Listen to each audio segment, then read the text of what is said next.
These guys are in California, which is the center of the OpenSolaris universe. How do I get more interactions, around the world with the core people? Okay, I spend a lot of time on that.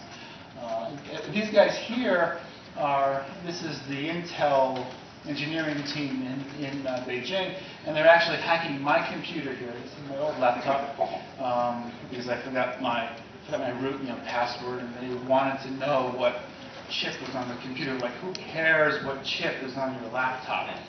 But these guys wanted to know, and I peeled the sticker off, So they hacked into it. It was an Intel chip. So I sat around and I figured, how can I explain how, in a very general sense, how to get involved in OpenSolaris? And there are no shortcuts. It does take time. Okay, in any community, it takes time. You have to actually assert yourself and take the initiative here. Okay, there's no way that, and I'm an American. Silence means you're not interested. That's what it means. And so I always try to encourage people to take the initiative. That's why local groups are very important, because they can help you get involved in the main project as well. Find a community of projects. We have hundreds at this point. You join the list, the mailing list. You get to know people. Some projects will have things written out. This is what we're looking for. Some projects won't. It's really sort of messy, in that respect. The most important thing is this right here. Offer to do something, actually go and do it. We have so many people in the community who talk, which is nice, I suppose, but then they complain they can't contribute. Well, we've given them 100 ideas. Actually go and do it, because it's the only way you'll get attention.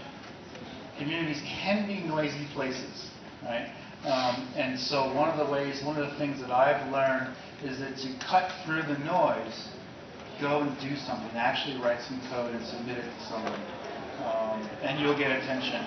And trust me, the core engineers say this all the time. They want this. They're not really interested in the flame wars and the chit-chat and things like that. One of the things that's been most impressive about Ubuntu, and I've heard this from others as well, is they do have a respectful sort of community. And I think this is, again, one of the weaknesses of OpenSolaris. I think we have to learn a lot more respect as we engage with other people around the world. We have a governance system as well, and sort of things that help people get involved.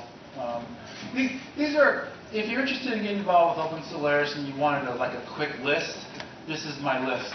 These are things that we're looking for across the whole community. It's a very generic list, but it's also specific, because we've gotten contributions in every single one of these areas. Hundreds and hundreds of people have contributed. We have not been very well sort of aggregating all these things, so I can't show you one page with everyone's name and things like that. But these are the kinds of things we're looking for. And there are challenges, like I mentioned earlier. There's no single method. And we are improving on this. We actually have some nice ways of contributing now in the last 6 months or so that are well documented. But in general, you can come into the community and you can find all sorts of funky ways that you can actually contribute. But there is no single access point. Okay, you can come in from multiple ways. And it can be confusing. Honestly, it can be confusing, and so it's perfectly appropriate for you to join an OpenSolaris list and say, guys, it's confusing, help me. Okay? And if you get any feedback that's negative, please email me. That's my job. Honestly, now there's 400 mailing lists on OpenSolaris. Okay? So I'm on all of them. So I don't care. If you have an experience on OpenSolaris that's not very pleasant, I want your emails. I want to follow up on it, because that's just what I'm supposed to do. So we have a governance system. I was on the board the last session, last year, and it's basically, it started off as a community advisory board, and Sun set this up with a little bit of Sun people and a few community people, and that grew into a governing board.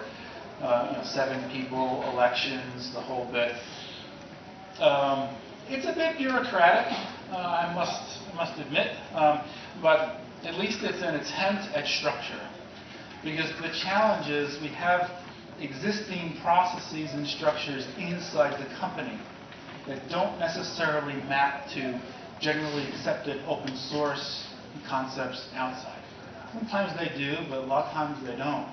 And so the board was an attempt at creating a culture based on merit, which is obviously core to engineering communities and scientific communities throughout history, really. And we have a constitution and a charter and various documents. We have conflict resolution and value statements and things like that. But I think this is one area that we can vastly improve on. This is the basic structure over here. It's a set of members, very small number of people. There's tens of thousands of people involved in OpenSolaris, but actual membership is in the hundreds. And they elect a governing board, they create community groups, they create projects. So it's a little hierarchical. I tried to rewrite the Constitution, and the board last term got involved in this because we had complaints that it was too complex. And so I did. I flattened everything. I flattened the entire system. And I got enough votes, but I didn't get enough votes. I got like 300 votes. I needed 350. I needed what they call a supermajority. So it failed. So my attempt at sort of reorganizing the OpenSolaris community, making it more simple, failed. So now we're still with the old system here, but I'm still arguing this. I'm still arguing to the main community guys who are running the project that we need to be simpler. We can't afford bureaucracy and hierarchy and things. We need to free this so it can grow faster. And I'm okay with it being messy. I don't care about that so much as I'm looking for growth in these early years. And so I think one of the errors we've made is creating a hierarchical system too early. I argued early on to let the engineers create the governance. Now that you can argue whether that's right or wrong, but my point of view was, let's not layer something on top. Let's have something, start at the bottom and bubble up as needed. Because we already had plenty of development processes for integrating code and things like that. That, my view, was actually the governance system. And then over time, we can layer on top some community structures and social things. I lost that argument. That's what we ended up with. And it's been kind of confusing. But it will work its way out. This is the license. It's the CDDL, the Common Development and Distribution License. It's based on the MPL, which is the Mozilla license.